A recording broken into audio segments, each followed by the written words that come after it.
just do it with Miami Dolphins.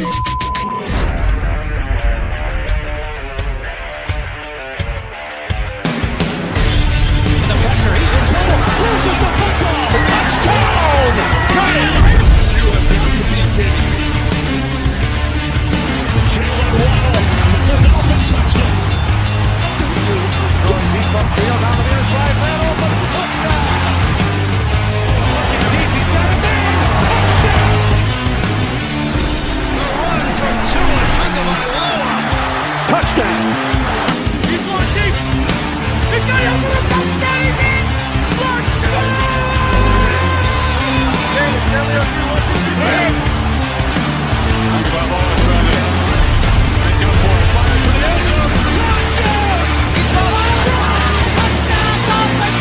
Beautiful day to be a Dolphin fan. Let's go!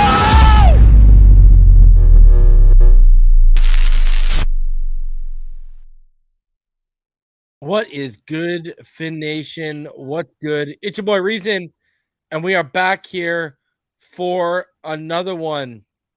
And it's another one where we break down the All-22 on Tuesday. Yeah, it's another one. And Martin, let's talk about this because we talked about this earlier today. I tweeted something out about it. I talked to EM, Dolphin fan, about it. And we all pretty much agreed that the film was not as bad as what we expected it was going to be. Mm-hmm. Yep. Tell everyone what you told me today, your analogy in terms of the inversion of inflated stats. Yeah, so basically, because I told you, I went to sleep early during the game just because I had to wake up early the next morning for work, right? Mm-hmm. When I woke up the next day, obviously we lost, and I'm looking at the stat line, and when you see, anytime you see 10 for 28, right? Yeah. Whenever you see that disparity in completions and incompletions and attempts, you kind of say to yourself, okay, what happened? You know what I mean? Yeah. But then, again, when I looked at the film, when you saw the film, it was obvious. Oh, okay.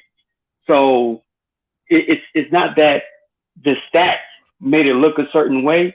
It's more so, what actually occurred in as far as the details are concerned. And what made sense to me was how anytime, we see like stats from any quarterback where a quarterback throws for like 330 yards, but a quarterback has like two 50-yard plays, right?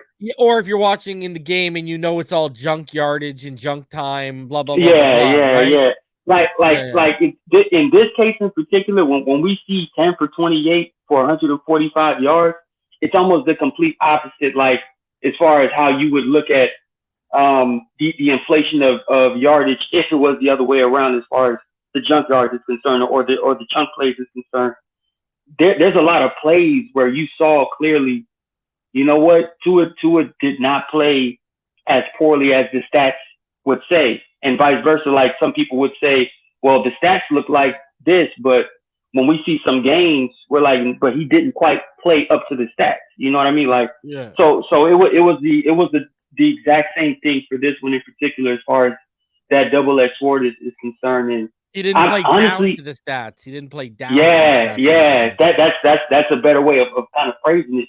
And honestly, man, after I was done watching, I was like encouraged. I was like, oh, okay. So it wasn't like he just completely, fell on his face. It was more so just the details of it, man. And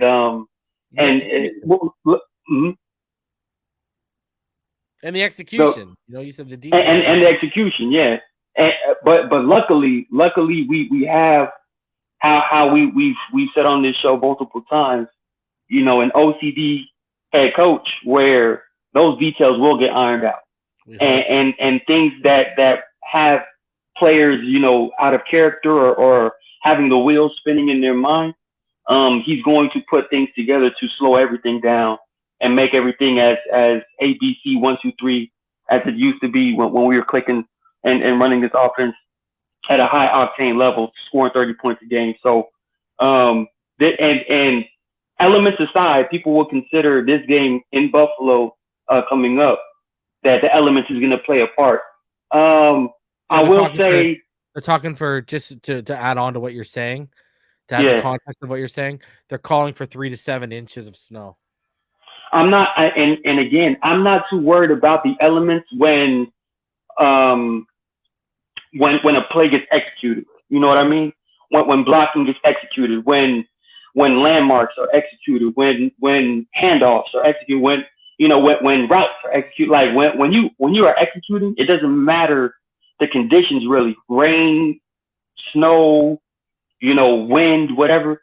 If you're executing, things just look good. And I don't think that the Miami Dolphins can afford another sloppy game of miscommunication and we're not on the same page. And that's definitely being ironed out. Especially in the time-based offense. Right? A rhythm, timing, precision-based offense. There's no way you cannot have full control and command of communication and execution. So, hey, it is what it is as far as these last 2 games is concerned. And the stats do not look good. You know what I mean? But at the very least, we've seen the film back-to-back weeks. I think the most encouraging part of this game against the Chargers is the week before against the 49ers, Tua looked a little nervous. He looked a little dazed and confused. Whereas this game, he was fully engaged. He was fully locked in. He was very much so in tune with what he had to do throughout the game. Just small things here and there, and just like you said, execution. It did not materialize, and that cannot plague Tua moving forward. He has to find ways, and he has to put forth efforts to really get over that hump of allowing things to linger and allowing things to be prolonged as far as negative plays and negative, order of operation, so to speak.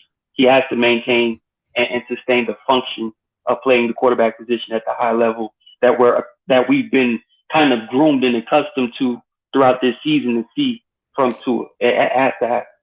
Yeah, and it's like, you see a lot of the stuff. It's okay. So the lack of the run game really plays into a lot of things. Like you see multiple times where Khalil Mack just does not bite on the fake toss or the fake play, and it's automatic pressure because they're just not buying.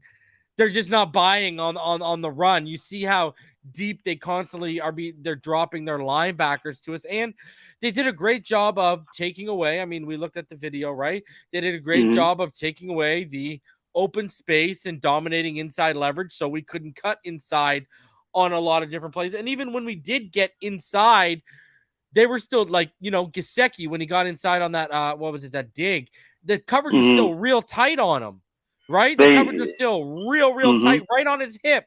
The coverage was still right on his hip, but you're seeing a lot of things not working. And, we talked about the timing. See, when you're rerouting and, we learned Jalen Waddle, something we've been worried about since Alabama hasn't changed. He doesn't have the strength yet to deal with bump and run and that press, where they got those 5 yards where they can really abuse you and reroute you. He ain't built for that. And I was shocked. I was shocked at how much Tyreek was being rerouted because, not only is he a smaller guy, so you look at him, okay, he, but he's strong. He's got leverage in terms of his size. At the end of the day, his size gives him leverage, and he's built like a brick shithouse. You know what I mean? So it's like when I was seeing him getting worked, I was like, that was a little bit concerning for me. And it's at the end of the day, right? At the end of the day, we again, the O-line gave up either penalties or sacks on key third down situations. Once more, if you look at our sacks again, our sacks were coming on key third down situations. All right. We took a Brandon Shell penalty on a third down. We took, I think, another. Anyways, we've just taken, again, situational third downs. You're just messing them up or being our own worst enemy. You add in the lack of a running game when this offense is basically, listen, we talked last year about how we were running the RPO without the R. Well, there's a lot of new stuff into this West Coast offense that is predicated off the run that we just don't have right now. If you want to, listen, if you want to be an offense that shreds and feasts and lives off that middle of the field, you have to have the run game to back it up, because I've been saying this. You got to pull the linebackers up and keep them honest. I mean, you look at Herbert threw the ball 51 times, right? About 35 of those were in front of the sticks from 1 to 10 yards. What they were doing was, if they weren't running the football, they were sucking you up with the passing game as well. So then you got a gifted guy like that with the arm. He can go over top of you. How many times was Keenan Allen wide open along the right sideline, right? How many times was Palmer wide open around the right sideline? They were drawing this up even with their passing game, while we're over here not even bothering to draw the defenders up with a short passing game or the run game. Neither one. And the run game, we're not even committing to it. It's not even like it's just not working. We're just not even committing to it. You know, we're averaging over 3.4 yards per carry this week and 4.3 yards per carry with Mozart the week before. You know, I did the math here. 3.4 times I run 3.4 yards per carry. I run it twice.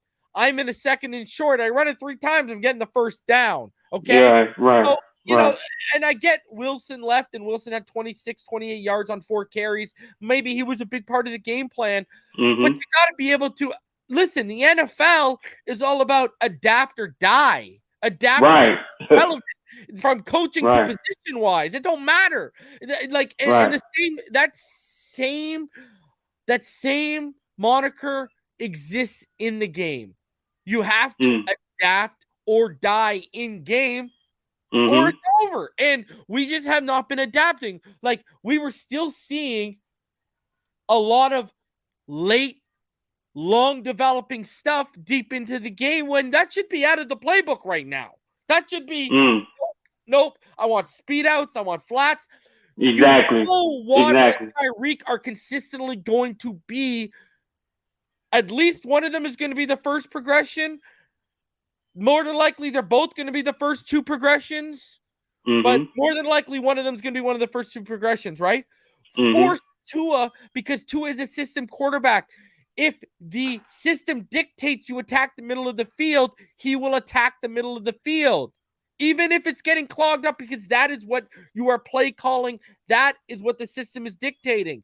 You got to force him into those first few reads. Short stuff. And we had halftime to adjust to this again. And it's not even just Tua struggling. Other guys are struggling. The execution was struggling. There were drops. Make it easier for them. Yeah. It's not just Tua, because, I mean, we go to that first drive. Let's start on that first drive. Let's just start on that first drive off the top of my head. How many times did he convert that first down? He converted it multiple times, but Waddle and Hill dropped the football. Yeah. And that could have got the rhythm going. And to be honest with you, if you want my real opinion of why we come out throwing 3 times in a row, I think they were arrogant enough in terms of the coaching staff. They thought that Hill throw was going to be money out the gate. And they didn't even mix in. They didn't even bother to mix in a run play after that. And then the next 2 throws, Tua hits Waddle in the hands, passes. That's funny. Throws it to Tyreek, right through Tyreek's hands and arms, past the stick. We're punting. Right. Yeah, man. It was a bad series of plays out the gate. And I told you reason before this game. For that first 15, if we didn't run the ball minimum 10 times out of those 15 plays in the first drive, I would have had an issue. And it would have been pretty much the 49ers game all over again, as far as, tempo and working your way into the game slowly but surely. But I did want to talk to you real quick about Jalen Waddle, right? And the issue that he's having getting off of bump and run coverage. And he's hurt. And he's having that leg injury, right? The leg issue. Yeah. Receivers like a Keenan Allen, right? receivers like a Devontae Adams, receivers like Antonio Brown, you know, in his prime, in his heyday. The reason why they were so good, as far as them being relatively undersized, you know, as opposed to like a Julio Jones or Terrell Owens or, you know, like those type of receivers, the reason why those type of guys played so well for so long is because they have a collage, a literal menu of on line of scrimmage, you know, off, you know, route, bump beater concepts at the line of scrimmage, right? They have a collage of footwork that they do to beat that. And in Jalen Waddle's case, I don't know. Your release package, right? It's all about having exactly. And I don't think Jalen Waddle has that type he's of. Not there yet. Yeah, he doesn't have that type of. Up at Alabama. Alabama, they just said, "Run, young man, run." Right. He just relied on his athleticism and his speed. Four and 5 star. 4 and 5 star recruits are mostly playmakers. They're not necessarily technicians. Who better than Welker, though? Right. And wow. Well, and I would hope Welker can, you know, kind of really go out of his way. You know what I mean? It does. It does. I guarantee you that's something. Unless you're just naturally good at it. Well, and that's going to be something I guarantee you they work on hard this offseason because this is the coaching staff that's coming in March. They're already in place. They're gonna, and this is a coaching staff that's gonna give these guys individually on their end of the season meetings. They're gonna give them goals and things to work on, right? So absolutely, yeah, that's definitely something. Jalen Waddle for a situation where he's getting roughed up at the line of scrimmage, he has to have at minimum 8 release points as far as that menu of releases. At the line of scrimmage, he has to master those little intricacies for him to really take that next step. Because again, once Jalen Waddle gets a hold of getting separation at the line of scrimmage, like a Devontae Adams, like we see all the time, now you open up a whole nother layer of the field when it comes to that. But again, I'm when we see the film, right, we're going to see a lot of, you know, drop passes and a lot of opportunities missed as far as, you know, eyes in the wrong place at the wrong time per what the coverage dictates. There was just a lot of things going on where I'm like, okay, yeah, these guys aren't on the same page. And, you know, it happens. It happens. And I'm a little, if I can vent real quick, reason. I know I'm kind of rambling right here, but if I can vent real quick about people's you know, joy to jump off the Tua bandwagon, for people's vitriol for Tua having back-to-back 4 games essentially, right? And it's like, I mean, we've seen Tua play at a level that not one of us expected to see this season. Tua has played at a particular pace where we were like, is this guy a top 5 quarterback in this league for how he was playing at that moment? And for him to come out and have two games where we would like for him to really have good games, but it just didn't happen, right? For him to have 2 poor games and discredit all of what's been happening prior to that, it reminds me, and I kept telling you, I'm kind of watching Andrew Luck for some reason. I don't know, he just popped in my mind. I started looking at him. Andrew Luck, when he decided to retire, he left the field and all of the fans in the stadium were booing.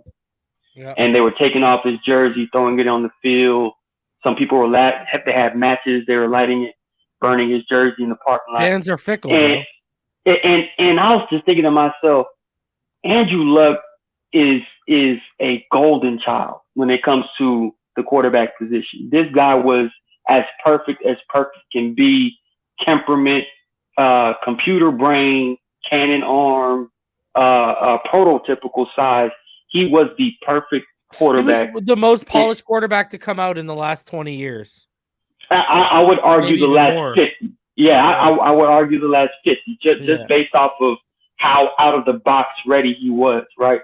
And for them to be booing him, it reminded me what we're seeing with Tua, when people are just these last two games just throwing their jerseys, throwing their hats, ripping everything. It's like, can y'all understand that people just can't be perfect all the time? It's that's the reality of being a human being, and I don't know why people expect Tua to just be the greatest thing since sliced bread.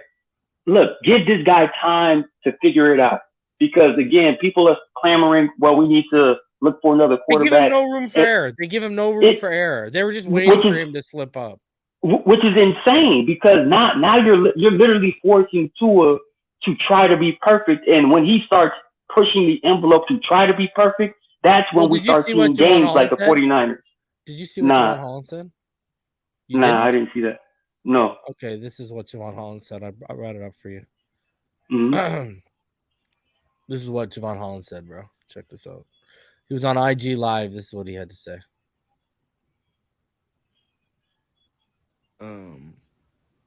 let me talk about that shit. How are y'all gonna say Tua sold when he's been fucking playing his ass off the last 8 games? Mm-hmm. Game, and we don't even know. We got to look at the film, bro. Like, I don't even know if it was a bad game. I know that my job is to give the ball back to the offense, but I'm behind them boys regardless. Y'all fans be so quick to switch up.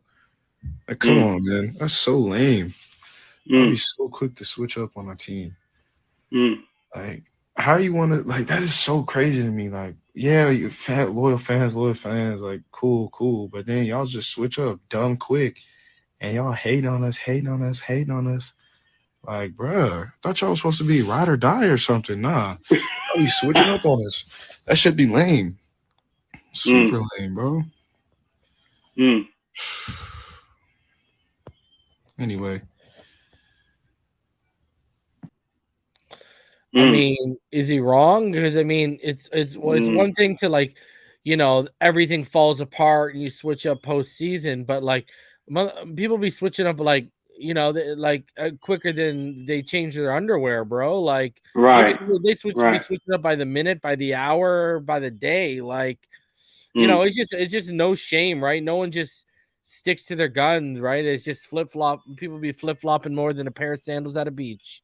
You know what I mean? Like, yeah. So and honestly, man, the only way I can describe this is, our fans are very much so Miami, as far as they always need. The only way they can be happy is if they're high, essentially. And what I mean by that is the high of winning makes them feel good. You know what I mean? And the low of losing makes them feel bad. And there's like a defense mechanism. They just react, and it's, oh, I hate this. Like, okay, sometimes you can't get high.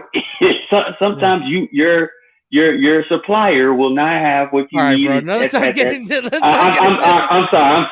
about that. But I'm just making the correlation as far as, Miami fans are typical Miami, as far as everything needs to be absolutely perfect for them. And that's not the reality, man. That's fantasy world, man.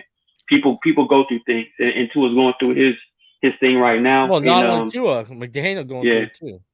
McDaniel, the team, bro. So what people are going to realize with the film tonight, what they're going to see is it proves multiple things we've been saying. You should be running the ball, because we're going to see plays that are dead to rights because we're not setting them up with the run. B, you're also going to see, I mean, right in front of you, the lack of adjustments is heightening an already struggling Tua. Just as much as McDaniel and company have heightened Tua's strengths at times, this game heightened his weaknesses, and it wasn't all on Tua.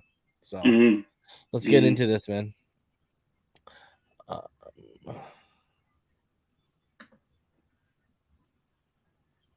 All right.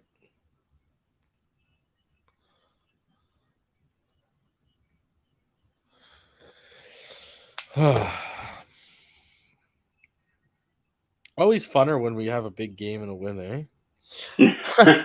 Nah, hey, film is always fun. Good, bad, or ugly. It's always fun because you see. You know exactly what I mean. All right. First play of the game. Dolphins in 21 personnel. Tua is under center. A single backs Mostert is a 1-by-1 set with Hill is gonna motion from the right to the left. Chargers in cover 3. We're gonna get the play action, and Tua is gonna try to hit Hill off the motion on the wheel route, but it's a really great play by that corner Gilman right there. Or safety, sorry, Gilman. Great play, man. I mean, the throw is money. It's a great play. I mean, I don't know what else to tell you. Looks back, puts it up, and it's just a really, really good defensive play. I thought Tua held the safety extremely well when he kind of gave Waddle that look off the play action. Yeah. The safety, he respected that look right there. And again, as soon as he flipped his hips, he got the ball out. My only issue I would have with this is, and we're like we've seen Tua launch it before. I think Tua just has to start.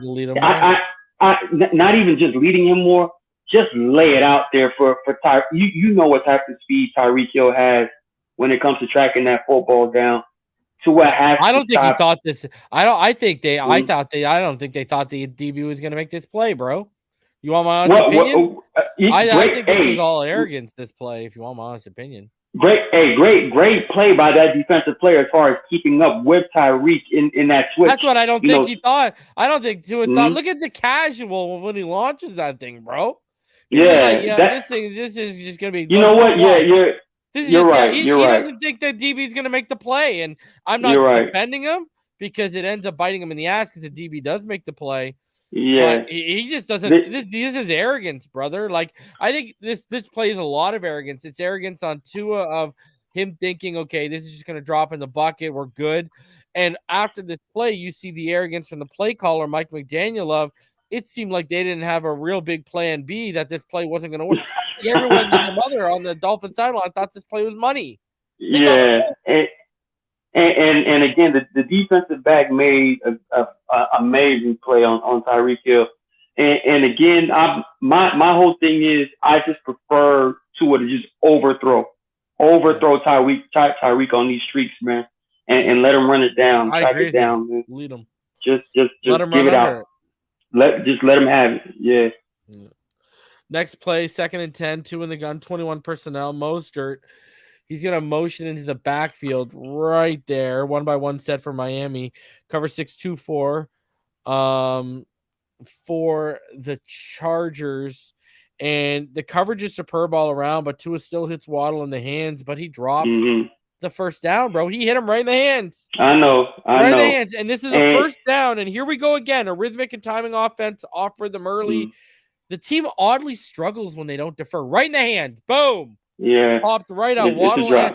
And did you notice Waddle's gloves are white on this play, and he ends up changing gloves. Did you notice that?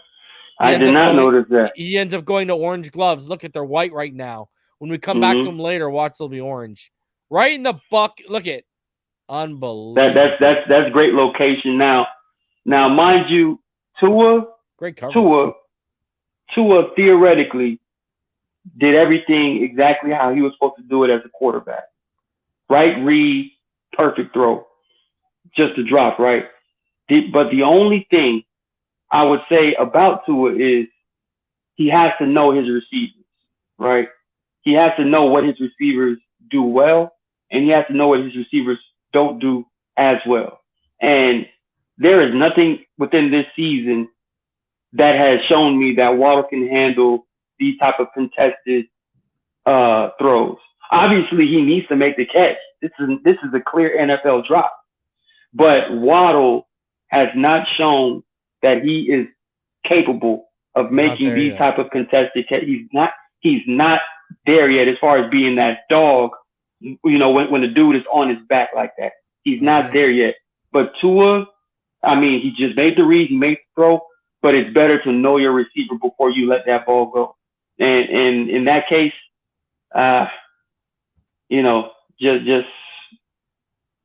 couldn't help it. You know, that was incompletion, man. Ugh. All right, good throw. Good throw. 3rd and 10. 11 personnel for Miami. 2 in the gun. Moser to his left. 1-by-3 set. Cover 2 press for the Chargers on this.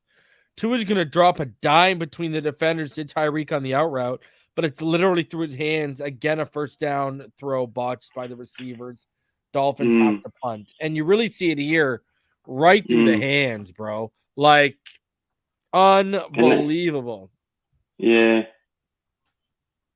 Like, and it almost felt like that ball got to Tyreek by surprise, but it's right there. Like how you said, it's right there, man. It's on the money. It's right there. It went right through his hands. Oh.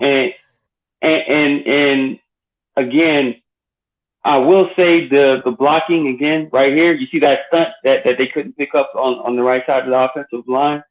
That may have sped up Tua's process as well as far as getting the ball out ASAP. Because I'm telling you right now, that window between that DB and that corner, money. I think excellent throw, but I think Tua doesn't throw it as quickly if the defenders don't get in his face so quickly right there. Yeah, that Khalil Mack coming through. Yeah. Mm-hmm. But you gotta make that catch either way. You do. Waddle. You do. I don't care if Tua's targeting a guy with no hands. Waddle got to make that catch. Now he'll got to make the catch. This drive dying out is on our receiving core right now. Agreed. But remember, reason. I ain't trying to hear no three consecutive passes is irresponsible for Mike McDaniel. 110%. Irresponsible. 110%. Irresponsible. 110%. But someone's got to make the goddamn catch, bro. I agree. Okay. Tua did everything he could do on those last 2 throws. The receivers that's true.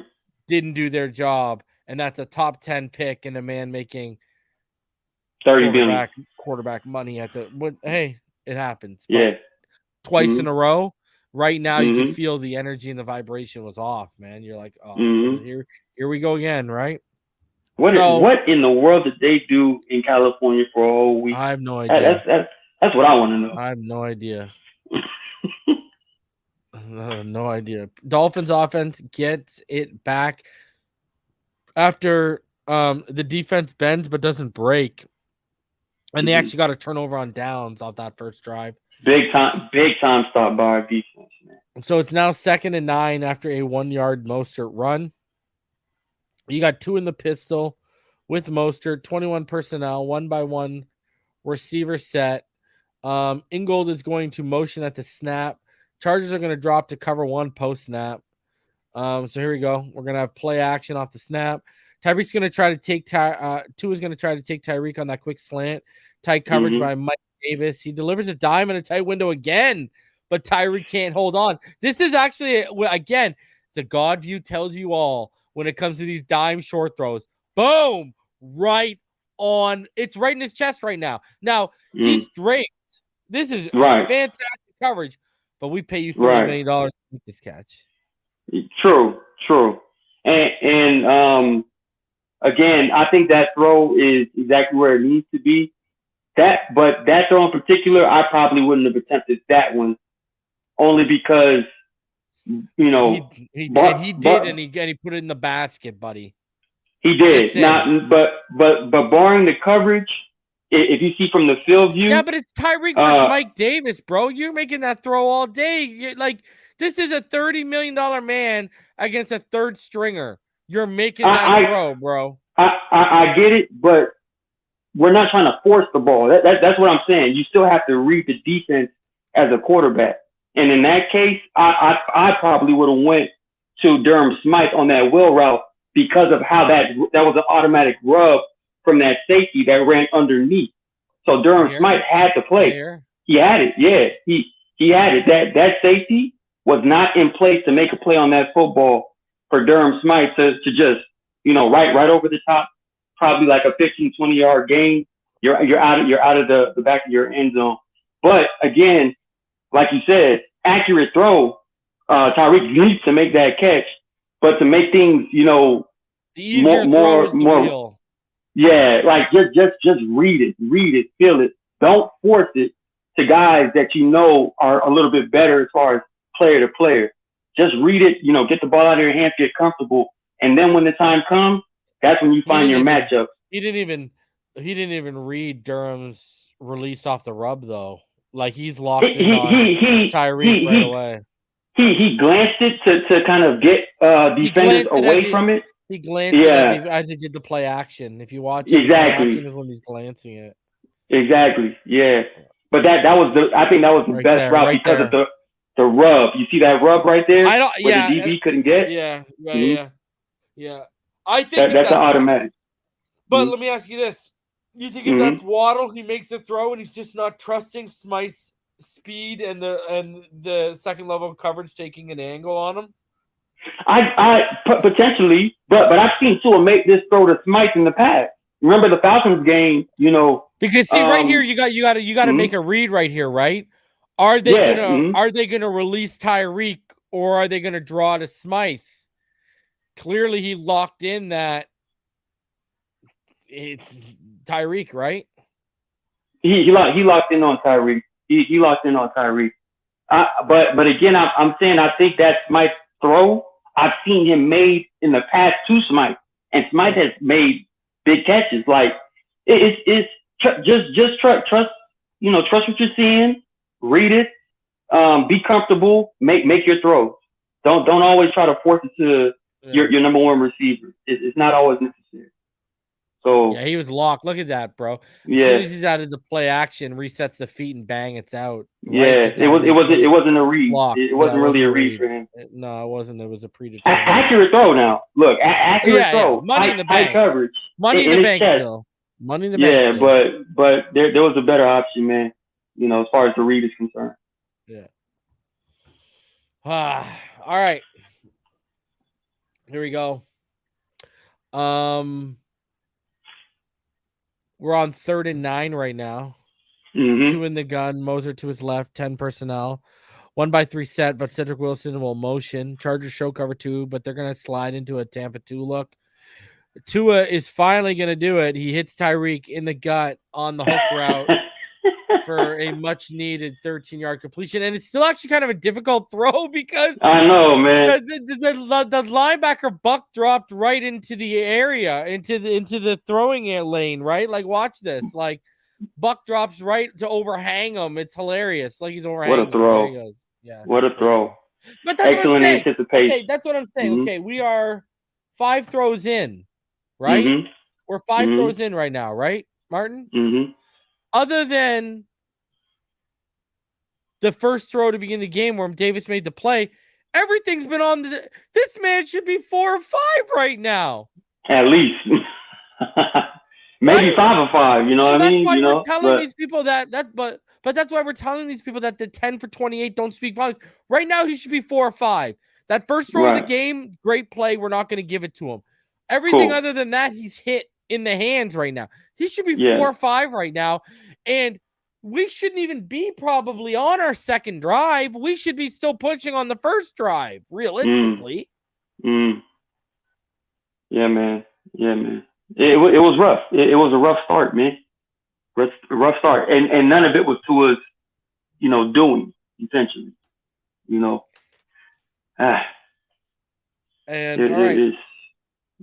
right, let's watch him go 5 for 6 on the next play.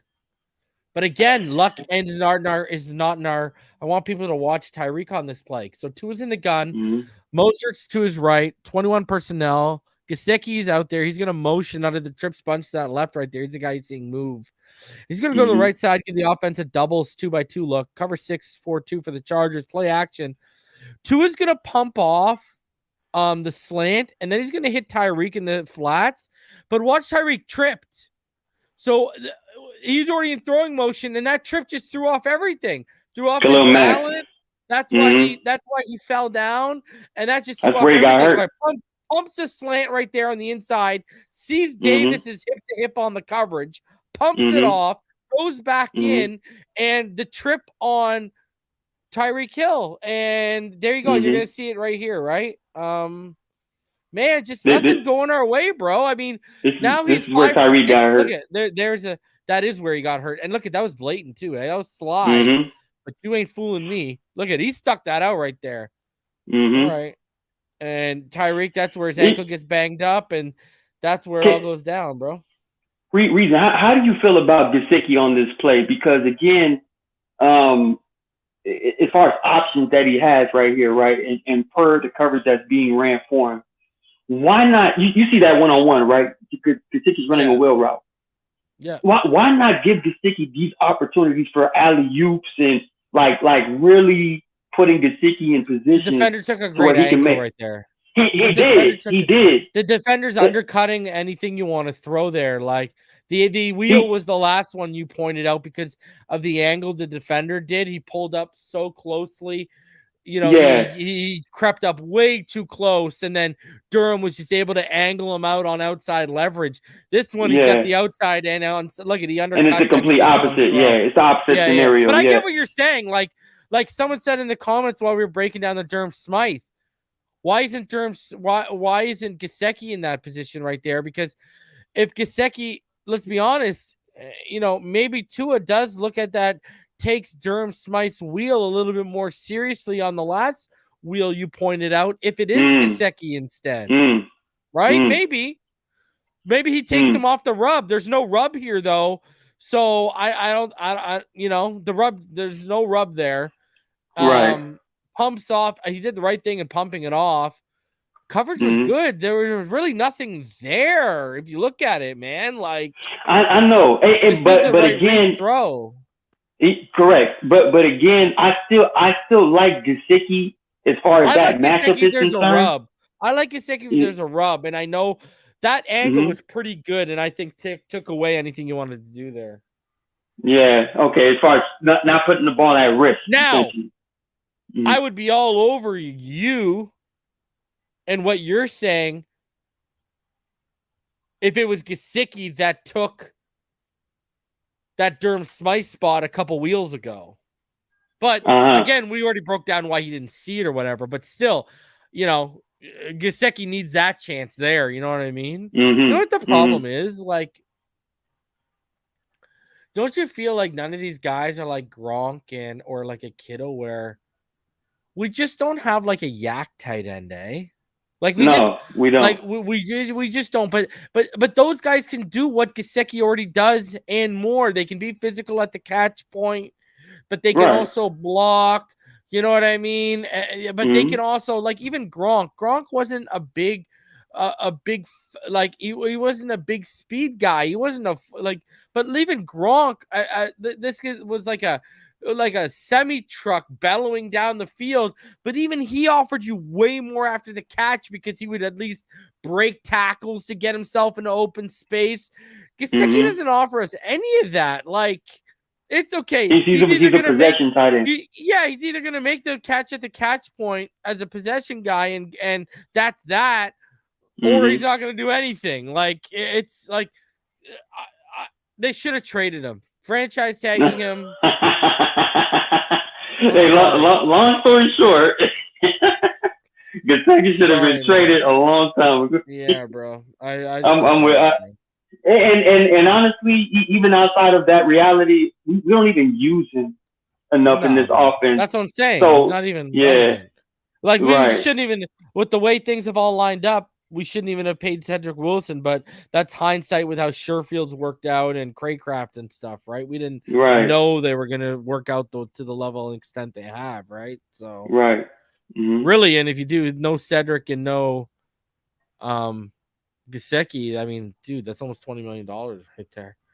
That's a big offensive line piece, or pieces, might I say. All right.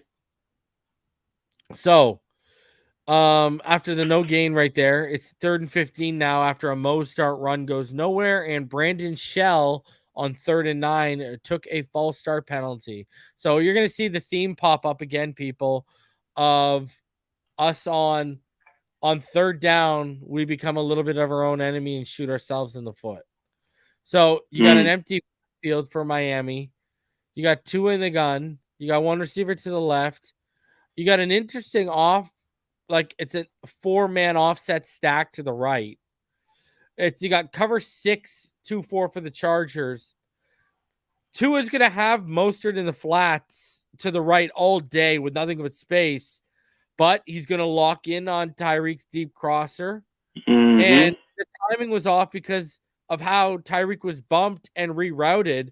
And there's 2 linebackers hanging underneath. This is a bad decision and a bad throw. So we are now seven throws in, and this is the first time I'm sitting here saying, okay, this is a bad decision. This is a bad throw right here. Fair.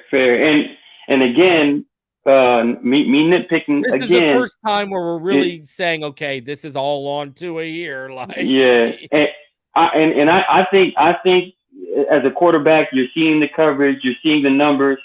I might take that one-on-one at the top of the screen with Wild, bro. Yo, you know what my note says here, bro? Mm-hmm. Bad decision and throw. Mostert had the first, right? Because you got Mostert underneath. He's going to have the first, right? Mm-hmm. Look at all the space he's got. Look at all that space right there for Mostert. Because everyone took the coverage, right? So look at all that space. You got Mostert in the flats. I said, can't force this crap. Take what the D gives you. Hell, Waddle on the go up the left side is a better throw because he gets outside leverage and a step on his man. Yeah. You know what I'm saying? And I think Bevel, Bridgewater, I think they mentioned that to Tua. Like anytime you get that one-on-one on the outside, you might have a shot. Which Fitzy used to tell him that too. With who? Fitzy used to tell him that too. Remember? Yeah. And again, I think that's what led to that touchdown he threw later on in the game to Tyreek Hill. You know what I mean? As far as this exact same coverage scenario and one-on-one backside with that wide receiver, he wasn't seeing it early, hence forcing it to Tyreek Hill right here. So, but like how you just mentioned, Mostert, he gets that ball to Mostert right now. He can treat that as a screenplay essentially, and let Mostert go ahead and cook. I just thought your guys block in front. You get that one block to that right sideline there. Mm-hmm. Oh, you might got some money, and never mind the sticks, bro. You might be in action for a 20-25 yard gain, brother. Right. So he just has to read it. Like I said, has to read it, man. Mostert and I think Mostert or Waddle are the better reads here. Mm-hmm. But what does he do? He forces it to Tyreek. Yeah. Can't force this is something that another aspect where everyone's been trying to coach out of Tua. Stop locking in on one receiver. Know the route concept, read the coverage, make the right throw. And what's frustrating is simple as you go to the Lions game, you go to all these different games we've shown the All-22. We've shown so many different instances of him getting to his third progression, just sitting there, resetting his feet, head on a swivel, eyes moving. We've shown, and now he's reverting back to this. It's like he's forcing the completions because he hasn't gotten a rhythm yet. Perfect. This exactly how you just said. This is more of a panic to get completions than it was to just play the quarterback position. Yeah, man. You can never do that to yourself. You're not letting the throws come to you. You're not letting the plays develop in front of you. You're just You're forcing right now, right? Correct. He was pressing. You know why? Because he was pressing on that throw. Because what have we shown you for this first 6 throws before that? Only one of them he was off target, and that was the first throw of the game. Everything else, dog, he should have been 5 for 6 heading into that throw. We should probably still be on our first drive or just starting our second drive, and he wouldn't be forcing a throw like that. He would be taking listen, you all heard what Nick Hicks said on my channel, right? Nick Hicks has already been on the channel twice. You know he's going to be on this channel in this offseason again. What did Nalu tell him? Right? When Tua gets his feet going, he's unstoppable. And right now you're seeing a guy who's forcing it, not just getting into rhythm, he's not in his comfort zone. Right. So now it's 3-0 for the Chargers. Second and 3 after Wilson lost 3 yards on a run. 2 under center. Wilson. Tua is under center. You see Wilson Jr. is a single back. 21 personnel for Miami. 1-by-1 receiver set. Cover 2 for the Chargers. You're gonna have Ingold motion, and this is what I was talking about earlier before we started here, Martin.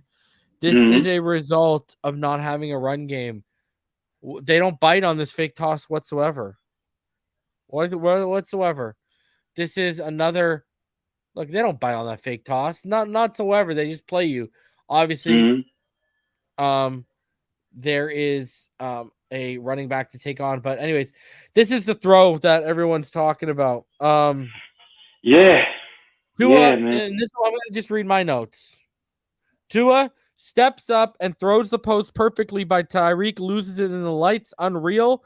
This is the luck the Dolphins are currently having, and as this wouldn't be the last time this happens. Big miss as Tyreek was gone for 6. Right read and throw. Unbelievably unlucky circumstance. And right here is where you really watch Tyreek's head. He never saw this football. Yeah, and that, which is incredible because he usually tracks that down, right? Look at him. And Tua, and you can go back to the field view if you want, reason. Tua attempts this pass like literally 3 steps before Tyreek even gets into his post, right? And the anticipation that you have to have on that type of throw, right there, it's out, is sick. That's sick anticipation and that's sick trust of your receiver. And again, if Tyreek Hill found that football and he tracked that football, that's a touchdown because that safety slipped on that lightning bolt logo. You know when Tyreek made that cut. Right there, Tyreek put his foot in the ground. He started running, fell. And if Tyreek Hill catches that, I'm telling you right now, he could have put up the peace sign at the 30-yard line. So what do you say to people that were overthrown? Because I believe Tyreek not only didn't track it, he slowed down because he wasn't tracking the football, and he runs right underneath this. Yeah, he didn't see the football at all. And because he didn't see it, like how you just mentioned, there was a slowdown and just an incompletion. You know, a bad rep by the quarterback receiver connection on that. But again, if this guy catches that, if he finds that football, and even if he slows down or whatever to catch that football, that safety fell, and Tyreek Hill is out of there if he makes that reception. But like you said, it got lost in the lights or something, man, because he was just lost. He did not see it. I mean, he's just looking like where. Like he's looking back. Like where is it? And then he looks back, and then he looks back again. Yeah, he has no idea where that football is, man. That's look, tough, just man. watch his head. It's like on a swivel, like where. And this is a perfect throw for him to run right underneath. And you watch his head, and he just doesn't know where it is. He's like, look. It's basically the same throw from that 49ers game that led to that touchdown in that game. Yeah, and literally, man, he catches this, he is gone. 78 yards, touchdown. So, you know, just missed opportunities, bro, for real. He lost track of that. Like, if you look at him, originally he had eyes on it, and then he just loses it, bro. Yeah. And then it's like, where is it? Yeah, and then he thought it was behind him, and then he thought it might have been in front of him. Like, he thinks it's behind him, then he thinks it's okay. Like, yeah, bro, damn. And again, Tua's letting that go before Tyreek even, you know, plants his foot in the ground. You know what I mean? That's a lot of trust. That's a lot of trust, and that's a lot of faith in my receiver's gonna go get it. And he just didn't see it, man. That's the luck, man. And Waddle did the same thing in the fourth quarter, if you remember, too, right up the right sideline, I believe it was. I gotta see that play. I can't recall. All right, man, big miss because that could have been 6, brother. Easy. All right, yeah. 3rd and 13 now instead. 2 in the gun. Wilson Jr. to his left. 11 personnel, 1-by-3 receiver set for the Dolphins. You got cover 2 man for the Chargers, who are going to drop into Tampa 2. And brother, we didn't talk about it post game, but Armstead struggled at times today, because Van Noy absolutely dominates him here. Yeah. And you see even Chris Rumpf later on dominates him too, but Van Noy's going to dominate Armstead with the jab, step outside, and then spin back to the inside shoulder. Leaves him in the dust right there. Easily sacking Tua. Coverage downfield. If you look at the coverage downfield too, like the coverage downfield was really good. Look at that. Right? The only throw you can attempt on this place, it's pretty much everything was blanketed, is like a back shoulder throw to Trent Sherfield towards that right sideline. That's the only attempt that you can make with your back foot planted. That's the only one. This is where you see how bad Armstead got to be hurting if he's giving this up to look at Van Noy goes, look at, and he ends up in the and he's on the ground like, I can't believe I just Van Noy, really, that guy? Van Noy? So guess what? Dolphins had to punt again. So now it's 10-0 Chargers. You got Dolphins in a 2-by-3 set, 2 in the gun. Cover 6-2-4 for the Chargers, who will drop to quarters. 2 is going to throw the deep fade along the left sideline, and it's going to go out of bounds for the incompletion. I love the attempt. I love the attempt. Really? Because I thought you kind of forced the matter when you've got Sherfield on the drag, and they finally gave that post up to Waddle. They finally gave Waddle post, bro. Look at that. Middle of the field, they finally gave it. They finally said, here you go, brother. Now what coverage are they running right here? They are in what? Cover 6? It's a cloud 6. It's cover 2, cover 2 to the left, cover 4 to the right. Yeah. But when the ball is snapped, it's essentially like a quarters. You know what I mean? Everything is in front of them. Yeah. That's why I'm like, you know what? That throw to Gesicki, because look at the safety over the top that's biting that slot receiver, and Gesicki is streaking with one defender. That's a one-on-one. You want to take that shot. Now, mind you, Waddle is open on that play, but like I said, I like that is how if you look at when you drop back, how the linebackers are split tells you. Unless one of those linebackers, and I don't think they have a special linebacker in Tranquil and Kenneth Murray, they got their, that middle of the field, right? Like that just boom. And how many times have we seen him make that throw in that triangle coverage all year? Yeah, of course. Yeah, he's made it. But that's looking like, bro, and all he's got is that, like, you could put that where he's one-on-one with a safety, brother. And I like Waddle in open space one-on-one with a safety more than Gesicki one-on-one up the left sideline. That's just me, though. Everyone to their own preference, bro. Yeah, and he didn't even again, look he did. He saw what you saw, and he just locked in on it. And that's why I said I really love the attempt, because he did what you're supposed to do as a quarterback. If you see something about to happen, you eliminate certain routes because you know. I don't like Gesicki in those one-on-one matchups as much as y'all, man. Like, how much does he actually win contested one-on-one matchups, man? Like, I mean, but how many opportunities does he really get, though, right? Yeah, but even not as much as like Tyreek or even Waddle. when he has this year, he's had them in the end zone and hasn't won them. That's true. That's true too. But I think you still fire with Gesicki because he has that catch radius. I like the read. He made the right read. The throw was just out of bounds. Yeah, that's the only thing. And what I'm saying is, as far as that attempt is concerned, I love the attempt. If he puts he has to use Gesicki how Gesicki needs to be used. You're not Gesicki wrong. is a power forward. You're not wrong, because he's doing what you're taught to do. Exactly. Yeah. Look, you're not wrong. But we just saw him not do what you're taught to do. And the one time he doesn't do it, they give us the middle of the field, bro. That's what I'm saying. Yeah, that's right. You know, like the one time he doesn't look it off, they give us the middle of the field, bro. Damn you do, damn you don't, man. It was the luck, man. You know? We just had bad luck, man.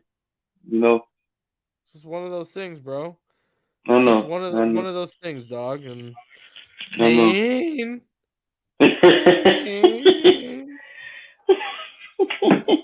All right.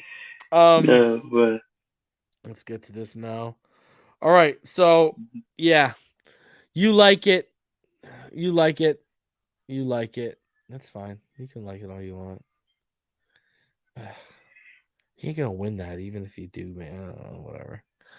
You know, I just like me. I'm different. I just wouldn't have faith in him to even win that throw, even if he didn't play there.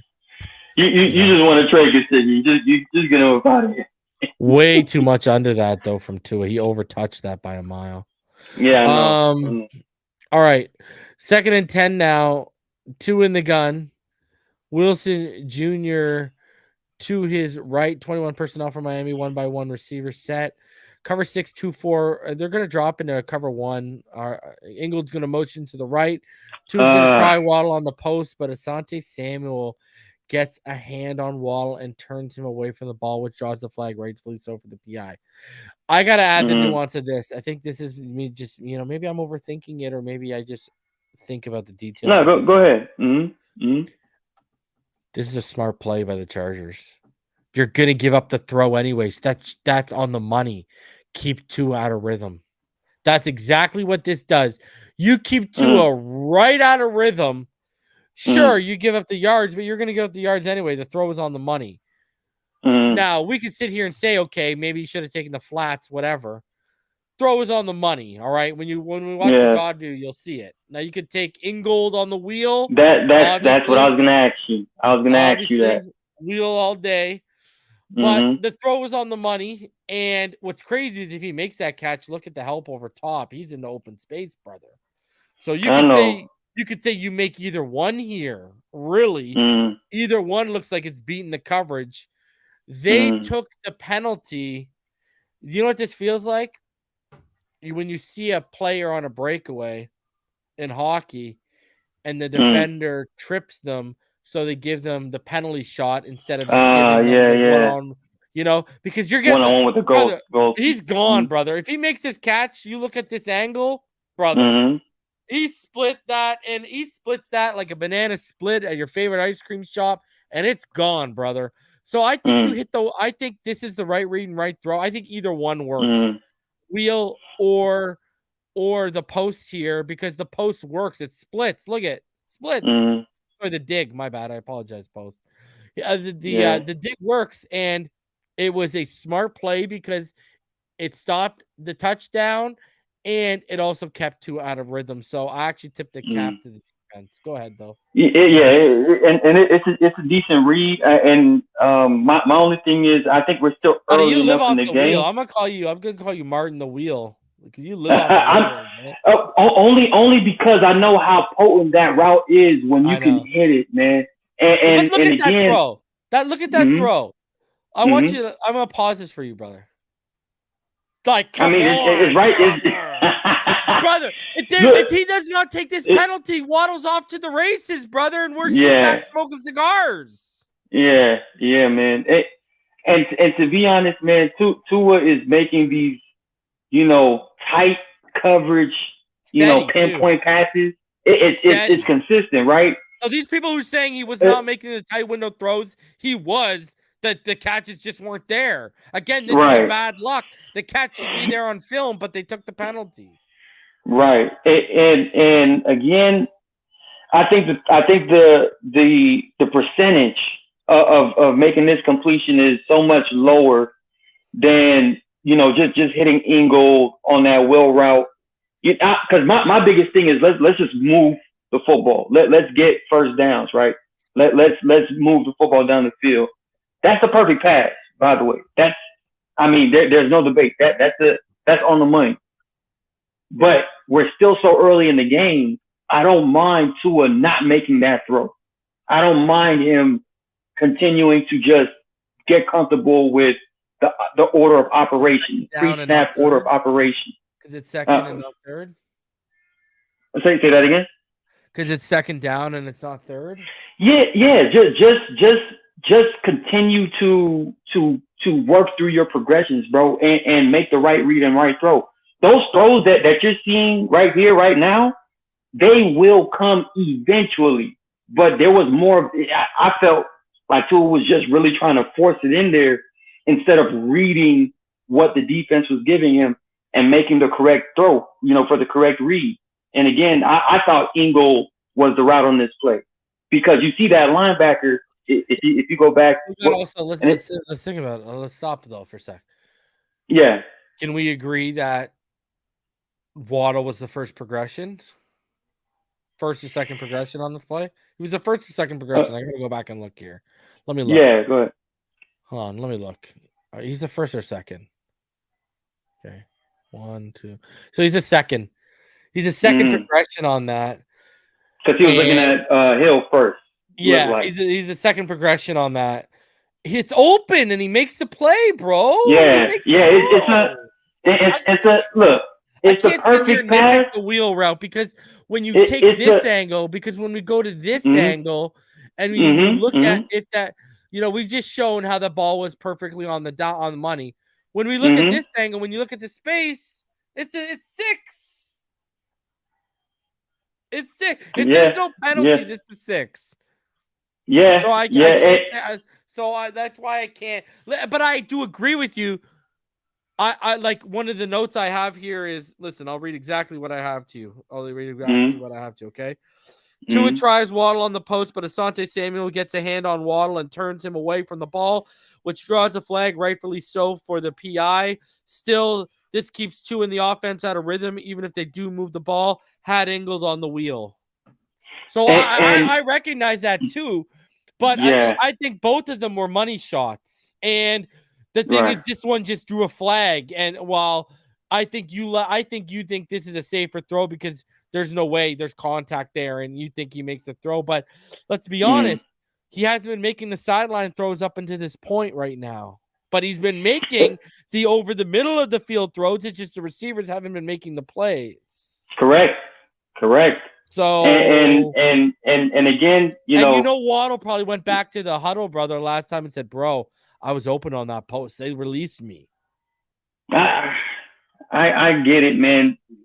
But again, my biggest thing is the plays will make themselves eventually. I just want Tua to just make the right reads and make the right throws for the look. When Ingle makes that motion and back to the third, he would have had that would have been our third read. If we designate Hill 1, Waddle 2, that means he would have had to look that off and come back to 3. I mean, we can go.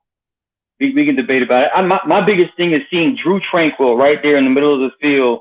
We see Ingle do the motion, and this is different. Yeah. We seen Ingle go through the motion across the line of scrimmage, and Tranquill just stood there. That's supposed to be, in theory, that wheel route essentially. That's the route you're supposed to throw. But he just wanted to get the ball into the hands of his playmaker. That's really what it came down to. I skipped back. That's why. Hold on. Where am I here? Yeah, we went all the way back. Yeah, we spent a lot of time talking about the wheel route, right? Yeah. that's the Tyreek couldn't track the ball. Yeah. This is it, isn't it? No, that's not it. That's a sack. It's a play, a couple plays after. Not this one either. Have we looked at the sack already? Yeah, you're going backwards. I forgot we looked at the sack. I'm not even gonna lie. Freaking Van Noy. Oh yeah, we did look at the sack. Gesicki, yeah, that's the next one, right? Isn't it? That right there. Yeah, as soon as I see Drew Tranquill just stop and not make a move on Ingold, I'm abandoning those first 2 reads, and Ingold becomes my first read immediately. Like that's just I'm trying to read the defense, you know what I mean, and make the right throw, regardless. So it's tough, man. Right. It was still a perfect pass again, though. Like how you just said. It's on the money, bro. It's on the money. Yeah. It's now 10-7 because Hill he returned that Wilson Jr. fumble for a 57-yard touchdown. And it's 1st and 10 after a 20-yard Jeff Wilson Jr. run. Dolphins in 11 personnel, 2x1 receiver set. 2 in the gun, Mostert to his right. Chargers in cover 6, 4-2, but they'll drop the cover to like a 3-1. Play action followed by a pump to Hill slant. Then Tua is going to try Sherfield on his leak route, and he's going to just overtouch the throw. And Hunt gets flagged for being ineligible downfield, which is declined and is going to bring up 2nd and 10 now. So not really much to that. Continuing on now, 2nd and 10, 2 in the gun. You got Moser to his right, 2x1 receiver set, 11 personnel for Miami. Cover 6 for the Chargers, who are going to drop into cover 1 robber look post snap. Waddle's going to motion, play action. 2 is going to get flushed out of the pocket and throw the ball away. No one was open. Yeah, there was good coverage. And you look at right here from the God view, Kyle Van Noy gets handled by a pulling Robert Jones, but it's Braden Fehoko has pushed Connor Williams back into the lane. Tua wanted to step up, and that's what forced him out. And you see good coverage downfield, like Martin brought up, man. Yeah, man. Yeah. That was an excellent defensive play by that Chargers unit, man. And forces them out, and there you go. Yeah, great play by Tua too on that. Yeah, I love seeing the maturity, man. He's not taking those unnecessary hits anymore at all. No hero ball. 3rd and 10 now. Empty set for Miami. 2 in the gun. 3x2 receiver look. Was a cover 6-4-2 for Los Angeles, I believe here. Wilson's gonna motion to this to stack the left set, and Tua is going to hit him on the dig route for 12 yards in the first down. This is a good throw with great anticipation right there. That was one of actually Tua's better throws of the game. Yeah, this is clockwork for Tua. But I want to highlight one reason. Boom. Then again, he's been on target all game, really, when we've been breaking it down, to be honest with you. And that was another perfect pass, but this time it was completed. It was caught. Yeah. But I want to highlight the blocking right here, man, because this was an issue we were having last week. You want Godwin? In the Godwin, yeah. That's how you handle a chip block right there on Khalil Mack to the right here. You see Smythe, boom, boom. Yeah. That's how you handle that chip block. You do not pass that. You seal, and they did that perfectly, and you see the result of that. Tua has an extra second of time. Good play by Armstead. He finds his guy. Great rep by Armstead. Cedric Wilson gets involved too. Nice to see that. All right. Again, this is a play. What we're going to see here is a play where you need to run to set this play up, and we didn't have it. So 2nd and 9 after a 1-yard Mostert run. 2 is under center. Mostert is a single back, 12 personnel for Miami. We got a 1x1 receiver set. Chargers in cover 2 man. And Waddle is going to motion to the right. And it's play action, but Khalil Mack does not bite on the fake at all, which is a result of not running the football and setting this up. Tua's got to throw it towards the ground and towards the vicinity of Tyreek's drag route. But this play is a result of you got to set that kind of throw up with the run. Right, exactly. You have to have at least 3 successful runs of that exact same play concept for that to actually work. Yeah. All right, 3rd and 14 after Shell takes a false start. Again, the line takes a penalty, allows a sack or disruptive pressure on 3rd down. Right, we've already seen a couple, and we're only 16 pass reps in here. 2 gun, 3x2 receiver set for Miami. Cover 2 for the Chargers, who are going to drop to a Tampa 2 look again, like we saw earlier. Again, 2 is going to try the deep fade along the left sideline. Has Hill and Waddle both being released to the second level on the post, or even Smythe underneath. Again, felt forced, incomplete, and Dolphins punt, and with 17-7. It's just he's not making these low percentage throws right now towards the sideline. And, he overshoots that when, again, your guys are finally being released. He could have worked. He could have worked the middle and then worked his way down towards Smythe. I think that kind of came open late in the middle of the field, but he just threw it up there, man. He threw it up. Not a fan of this.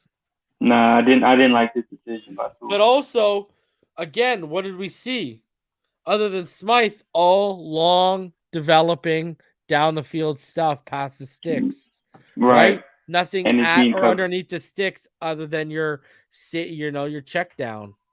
Right. Like, why, man? Because, that was 3rd and 14, and we were throwing past the sticks. So like get to 10, get to 9 and see if someone can play, what I mean? Exactly.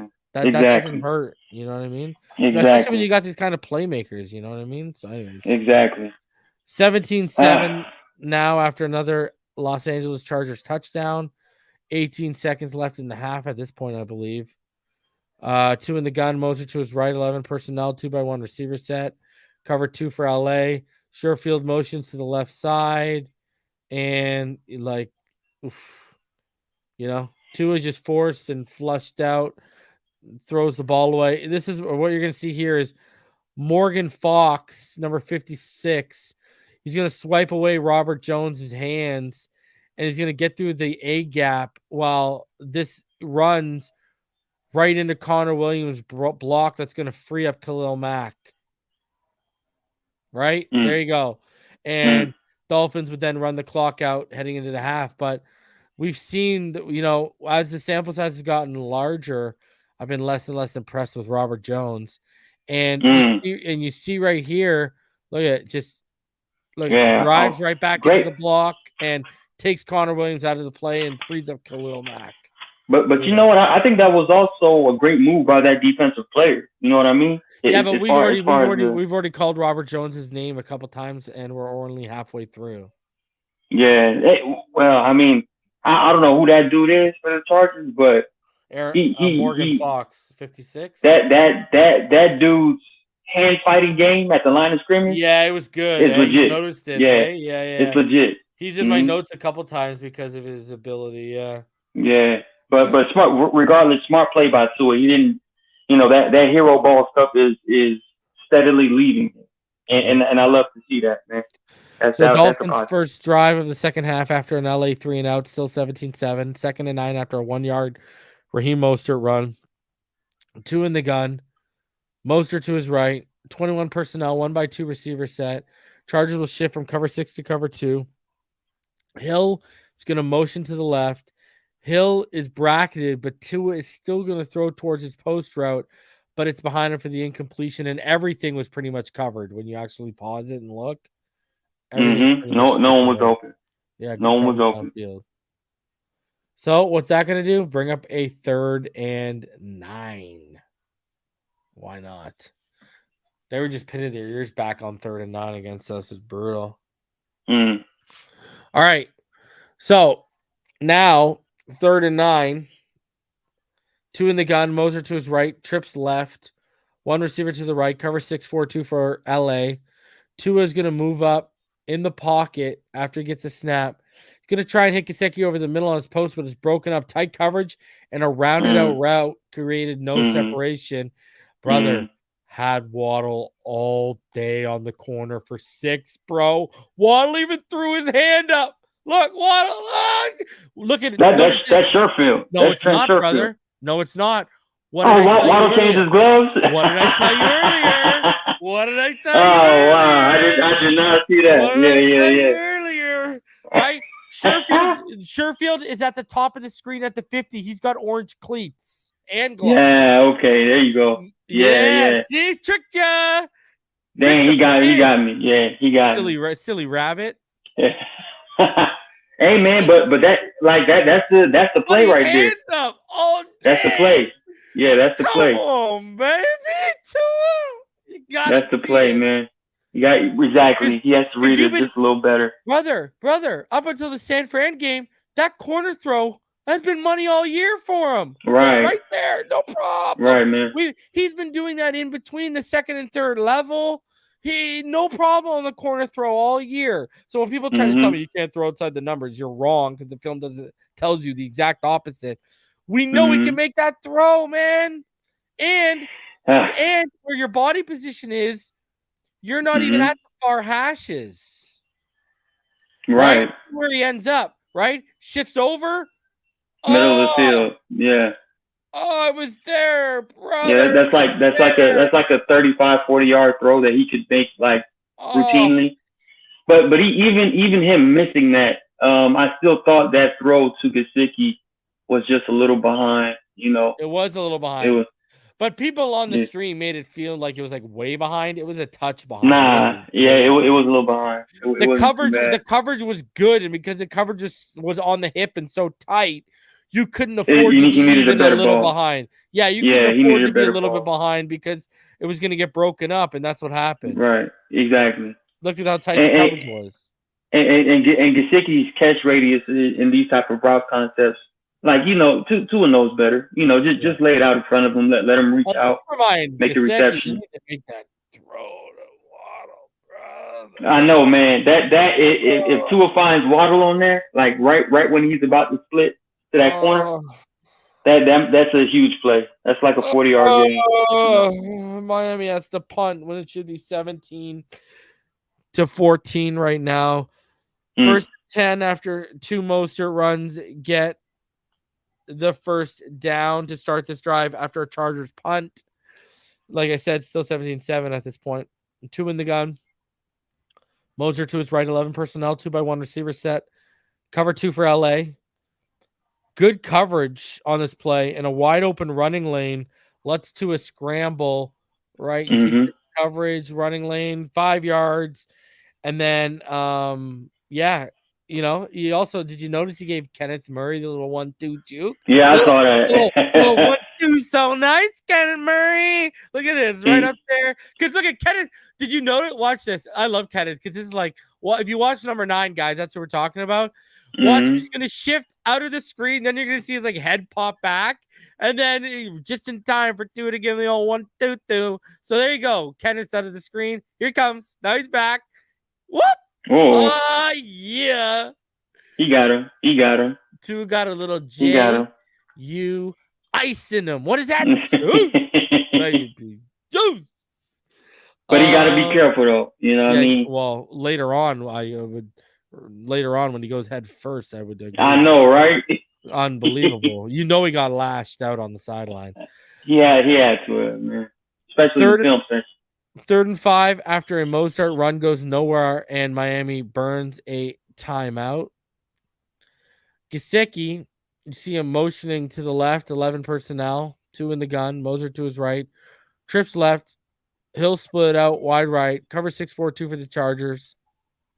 You're gonna see Mostert's gonna motion out to the left side. Tua's gonna throw the go to Hill up the right sideline. Davis fell, but it was a perfect throw from Tua. Even if the coverage was good, Hill would have been able to make a play. 60-yard touchdown, 17-14 with a little my ankle's injured Selly, baby. Hey, and again, this throw and this read was the one that I said Tua probably should have made to Waddle early on in the first quarter when he forced it to Hill in the middle of the field. Tablet, right? Yeah, to the tablet. They noticed it. They seen the coverage. They said, if we run this play and you see this coverage again, Tua, don't hesitate, make that throw. He did exactly what he was told, man. Great play. Great play, man. All right. Chargers, though, they make it 20-14 on their following possession with a field goal. So it's 1st and 10 after a Mostert run picks up 13 yards to start the drive. 2 in the gun, Mostert to his right, 20 personnel, trips left with Sherfield motioning to the right out of the trips. Quarters look for the Chargers. It looks like Tua's going to want Hill on the deep out, but Khalil Mack drives at pulling Robert Jones back, forcing Tua to move up in the pocket while Brandon Fehoko gets a hand up in the passing lane with Hunt and Williams double teaming him. Tua scrambles for 14 yards. You're going to see this a lot more here, right? Khalil Mack is going to drive that. Robert Jones is going to pull to his side. Khalil's going to just drive him back. And then Brandon Fehoko is going to get a hand up in the passing lane when Tua wants that deep out right there. And that's going to force him out. And, Hey, Tua skedaddling. You see bro, his feet? look at this, man. Tua scooting. Bro, look here, bro.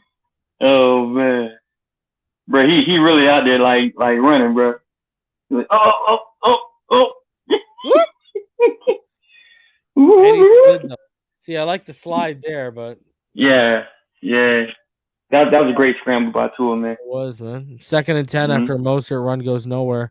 2 in the gun, Ingold to his left, 21 personnel, doubles look, Chargers in cover 2. Ahmed, he's going to motion to the right and go on a swing route. Looks like Tua's going to want Waddle on the post, but doesn't trust the underhanging linebacker. Takes too long to get the ball out to Ingold in the flats. It's off his back foot and incomplete.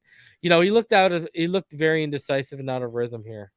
Yeah, I would have just again reading the defense. I think he had Gesicki on that now route.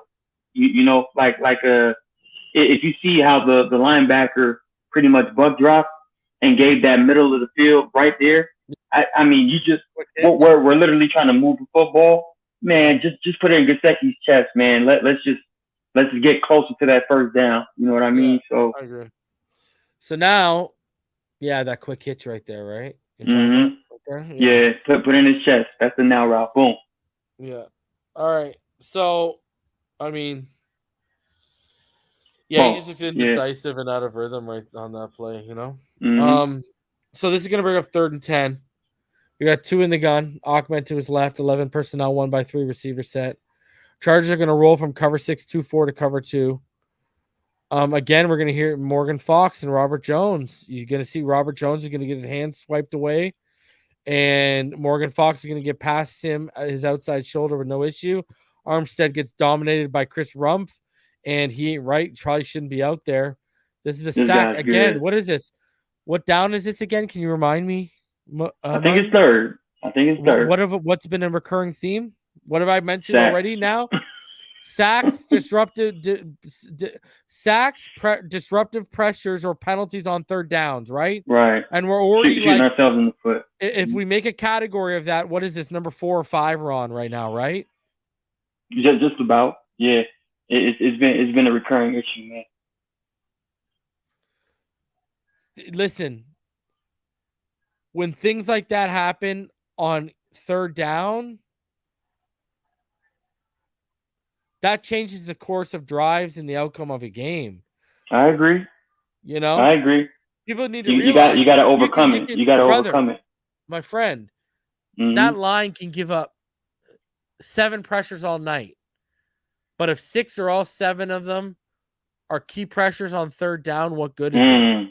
Mm-hmm. You know? Or if big fact. You allow 9 pressures, but 3 sacks and 2 pressures are on 3rd down. Right. I mean, I don't care. You know what I mean? Like, right. So again, that's 3rd down, the money down. We keep seeing this. It's a recurring. They're taking sacks or penalties on 3rd downs, or there's pressures that are disrupting what we need to do to execute. So, and you guys are going to see when you watch this play, ladies and gentlemen, Teron Armstead should not be out there. This is the play where I watch this and I'm like, Teron Armstead should not be out there right now. Chris Rumpf, look what Chris Rumpf does with Teron Armstead right here. Stop this right now. Just and Armstead did the veteran arm trip. Yeah, but he just shouldn't be out there, bro. Yeah, he still hurt Chris a little Rumpf, bit. He still come on, bro. Chris Rumpf. This isn't Miles. And look at Rumpf, just tossed him. Yeah, with one arm, basically, right? And then Robert Jones again. What have I been saying?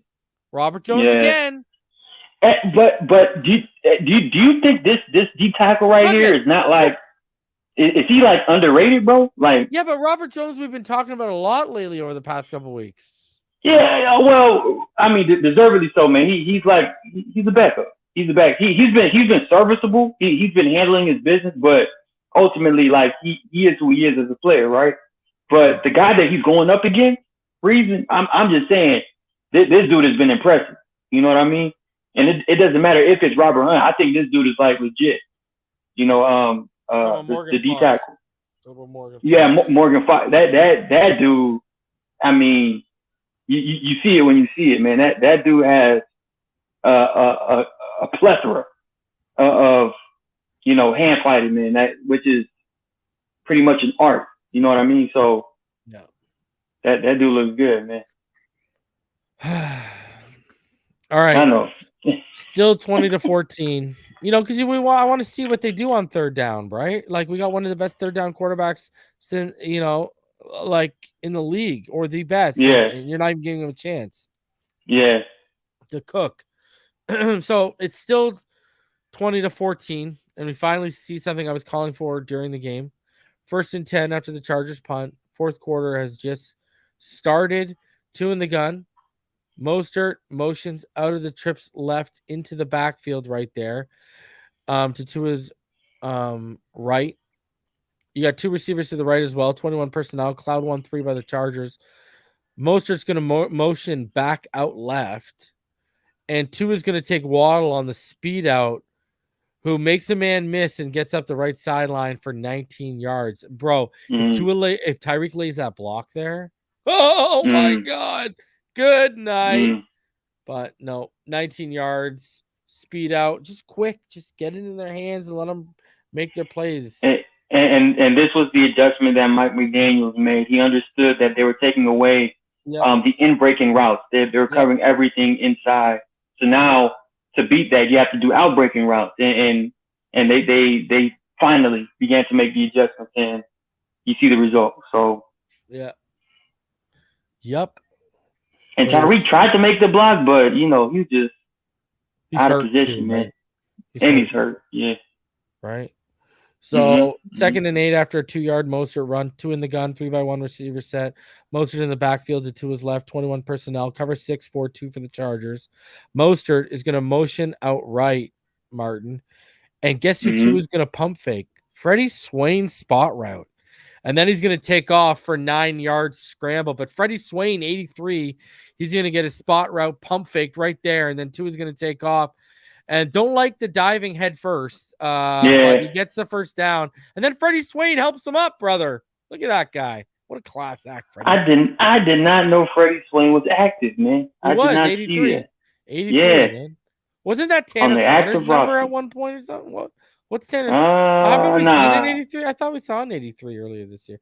Or no, Tanner Connor's 85, right? No, that's Craycraft. No, Craycraft 85.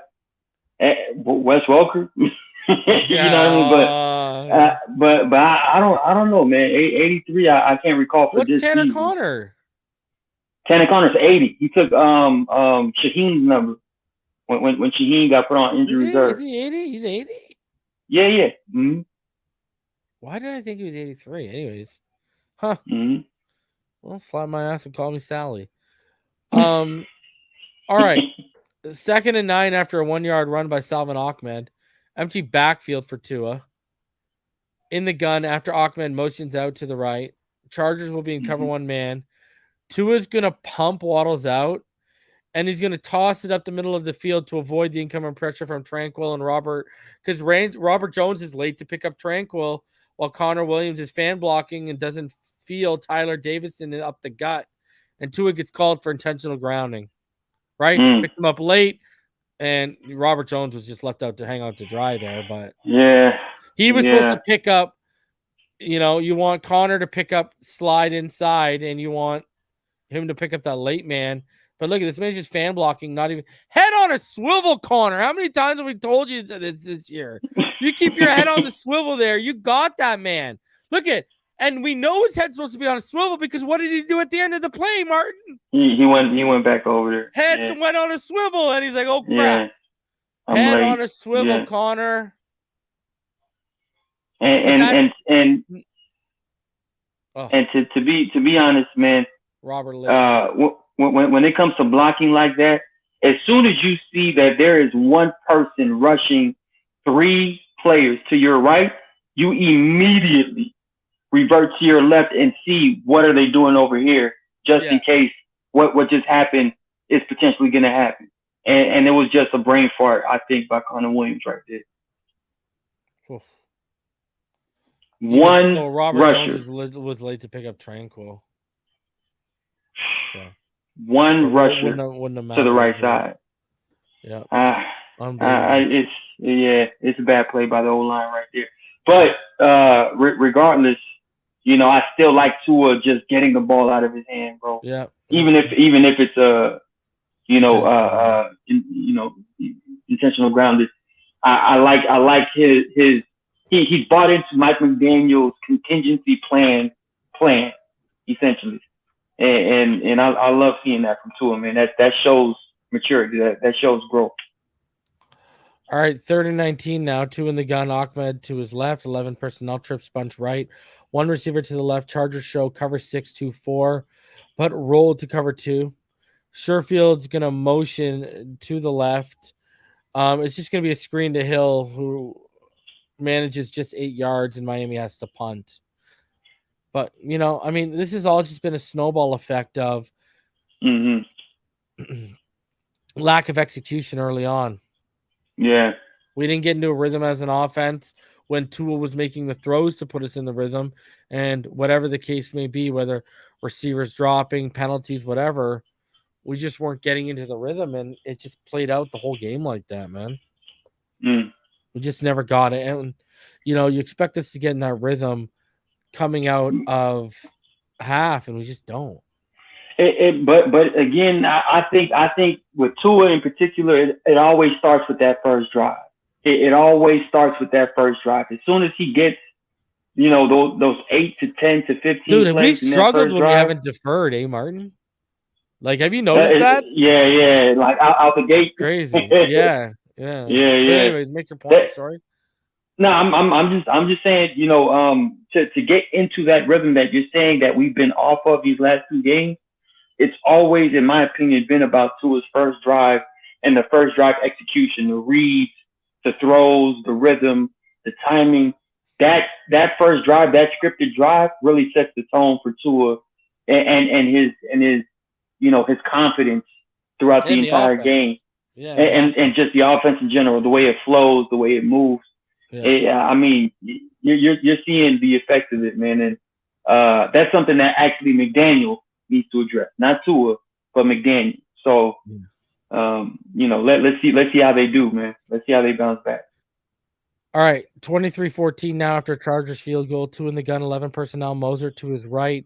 Sherfield's going to motion to the left, 2-by-1 receiver set. Chargers in a 4-2 cover 6, but he'll switch to cover 2. Everything is going to be covered on this play, and 2 is just going to overshoot Tyreek, who's right on his go route. Dolphins do draw an illegal contact on Mike Davis for 5 yards and automatic first down, though. And Tyreek is just, I don't know, man. Tyreek he looks a little hurt, man. I can't lie. He looks a little hurt. And that throw was just a little off target too. So just another rep, man. All right, 1st and 10 now. 2 in the gun. Moser to his right. 11 personnel. 2-by-2 set for Miami. Cover 6, 4-2 for the Chargers. Gesicki, he's going to motion to the left right there.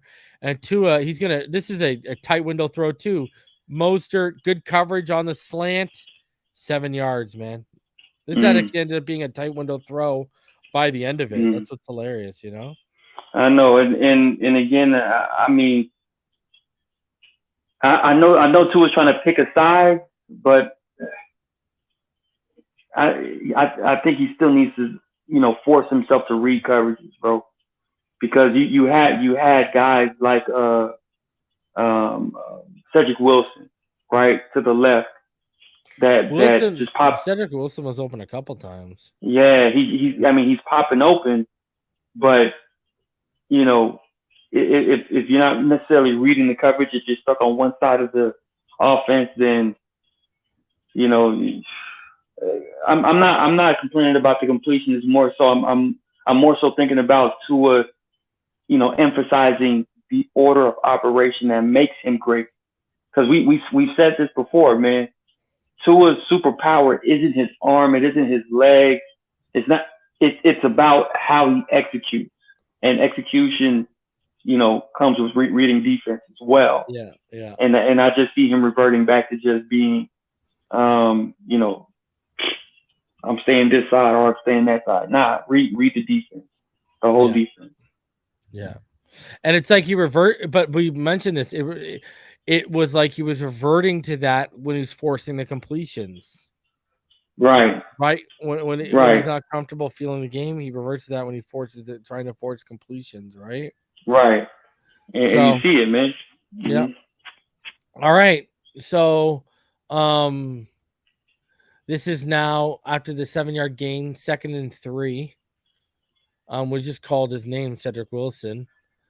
So for the first, we got motion out to the left side, 2x2 receiver set, Tua in the gun, running back to his left, and we got cover 3 for the Chargers on this play.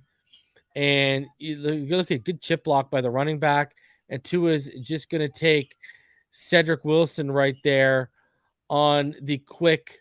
It's like a little quick in route, and then he just stops him up there. Nice throw there. 7-yard gain to Cedric Wilson. Look at the effort by Mostert right there. Boom. Nice little help.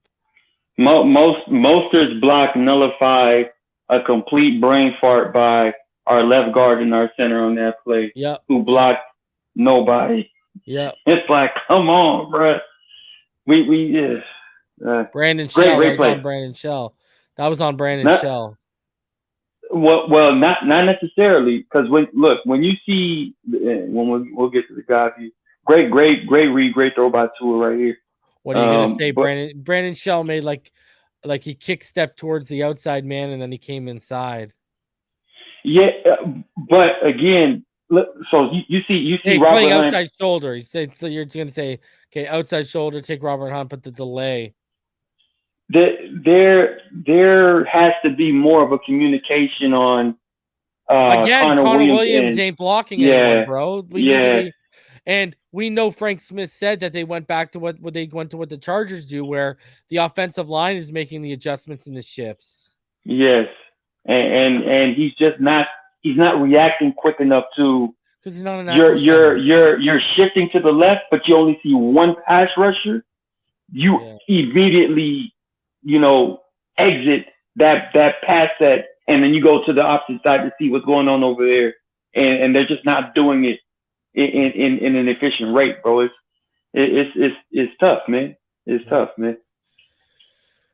All right, Tua in the gun, trips to the left, one receiver to the right.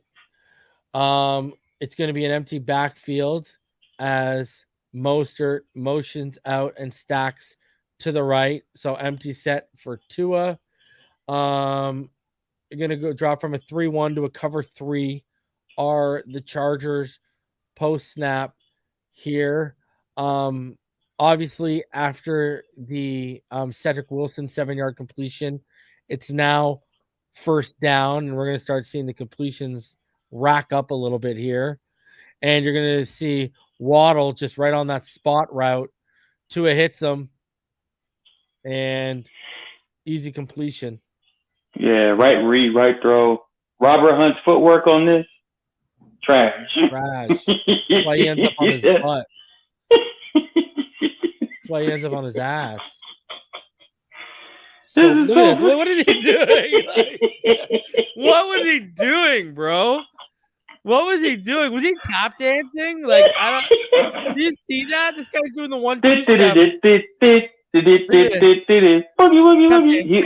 That was the electric slide right there, brother. That's exactly what that was, man. Brutal. It's electric. Boogie. Like that was a terrible pass set by he was confused. Clearly. Yeah. Clearly he was confused, but I'm glad Tua was decisive and quick and got the ball out to Waddle, man. Decisive that and was quick. Are you talking about Tua or his feet or Hunt's feet? No. Tua's quickness and decisiveness. Oh, okay. I'm about to say, man, because all right. First and Ugh. 10 now. I think we're under 2 minutes, right? It's like a minute 42. Yeah, they're trying to hurry up and get the ball into field goal range. And they yeah. So right here, you got Tua in the gun, trips right, one receiver split out to the left, running back in the backfield to Tua's left. We got quarters going to drop into cover 6 for the Miami Dolphins, and Tua Tagovailoa, he is, if you look at the man right there, Sherfield, he is going to take Sherfield on, I don't know, it was like a pivot, and then he came back to it. I don't know what just happened, right? Yeah. That was like a really weird route. It was like a zig, like that was, I don't know what that was. A zig looked like, right? Yeah. I think Tua was just more so caught up in, oh snap, there's pressure, he came back kind to of him with the collapsing. pressure. Came back to him with the pressure. With the pressure. And he just wanted to get the ball out of his hands. But move up that left side, all that space, brother. Yeah, oh my Lord. I mean, woo. It was a clock going off in his head. It wasn't a long going off in his head. He got the ball out. But he was scrambling pretty effectively earlier. You know what I mean? True. You also got. I don't know. Gesicki's running the most rounded out post route in the scheme. I don't know what that was. And I would have thrown it to Gesicki if he wasn't so lazy at the top of his route right now. This man's running like an elbow macaroni route. Like I don't know what that thing was, bro. Look at this. Look at his out, then he was in. Look at that thing. I don't even know what he just did, bro. Elbow macaroni, bro. The rounded out freaking post route or whatever this guy's trying to run. That thing was awful, bro. Oh wow, Captain Hook. Man. You don't work on. Yeah, I know, eh? You don't work on your fundamentals. Like, look at this thing. Let's another view. Look at this thing. This guy this man literally ran a C route. But you know what? Considering the space in the middle, right? Yeah. Maybe you do position the football in a place where only Gesicki can attempt to make that catch. But again, he looked so lazy. But by the time he moved up, the safety was there too, right? Because look at he's up, and so and the safety's gave there, it up. right? Yeah, he gave it up. Oh man, I don't mind. That was a good play. Elbow macaroni route. Pasta motherfucker. All right. Tua in the gun. You got doubles 2x2. Running back to Tua's right. You got quarters for the Chargers here. 11 personnel. And Tua, he's gonna take that slant, and you hear the sigh, and it's not one of relief as he takes the slant to Sherfield. I think I'm taking the slant to Waddle because of the room. Because this is clearly an all slants play, right? Yeah. And you see how congested the middle of the field coverage is. Yeah. Man, if you got Waddle one-on-one with that cornerback, you put it in a certain position, give Waddle that room to put his, plant his foot in the ground and get busy. And man, I like those odds, man. Yeah. I like those odds to the end zone. And the cushion he had too, bro. Yeah. Right. That was the best throw to make right there. So he's just forcing the middle of the field, you know what I mean?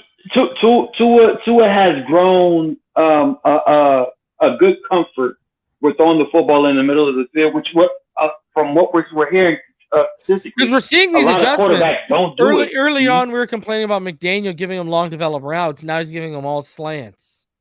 You know what I mean? To get the ball out quick for quick offense. McDaniel did start adjusting, but it was too little, too late. Exactly.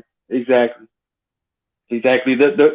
brain trust needs to work a little bit better as far as halftime adjustment efficiency, because what they did in the first half was clearly what was happening in the second half as well, as far as trying to eliminate the inside breaking route. So, like you said, a little too late, man, as far as how we adjusted to it, but they got to get better in halftime, man. Halftime adjustment. Is what it is, man. I know. Is what it is. Don't let it be what it ain't. They'll get better. Bro, I'm expecting. I think so. Everyone's expecting us to get wiped out by Buffalo. Watch Tua gonna come out and like go off, bro. Wouldn't that be Bro, like so Miami Dolphins? Like even that throw, bro. The coverage was good, bro. He hit. Correct me if I'm wrong. Did he not hit Sherfield right? Like on his chin strap, right in his chin strap. He still hit Sherfield. See, that's what I'm saying. All game, it's been nothing but tight window throws, and Tua's been making them. But his receivers are like right in the face mask, brother. Right between the eyes. It's just as a difficult catch to make as it is a difficult throw to make, as far as how tight the coverage is. But and he's been making them since the beginning of the game. We've been showing. Right. He's successfully fulfilling his end of the bargain. The only issue is that the receivers aren't helping him on the other end. So it's tough, man. It's tough. But I still take Waddle on that one. I like Waddle on that. I agree with you. But even when you're nitpicking his throws and saying, okay, I'd rather take it, he's still making the throw. You know what I mean? Like 80% of the time you've nitpicked one of his throws and said, okay, I'd rather go here with it. He's still making the throw. He's still making it, yeah. The outcome is undesirable because something's not happening on the other end of the throw. That's true. That's right? True. Like that's what's crazy about this. Like the guy was executing, man. That's what I'm saying. The stats of 10 and 28, and when you see this, it's like a wonky film session right now, bro. As far as and saying he's making it. Saying in the comments saying he's forcing the middle of the field because he can't see, that's the most ridiculous thing. Because again, we've shown he literally made a speed out throw earlier in this. We've shown weeks and weeks he's been making corner throws like it's no one's business. So no, that's the dumbest thing in the world. Stop. He's taller than Drew Brees and Russell Wilson, and they can see just fine. The dumbest narrative I've ever heard in my life. People actually like learn ball, man. I don't know what to say to some of these people except that. Like learn ball. Trips to the left, one receiver to the right, two in the gun. Running back to his right. We got cloud. Well, we got cover 6-4-2. It's gonna roll to like a cloud 3-1 post snap here for the Chargers. Tua, he's gonna make a good throw here. It's just the ball placement isn't ideal. Right.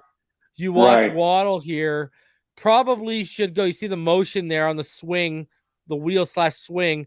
Probably should go back shoulder. Right.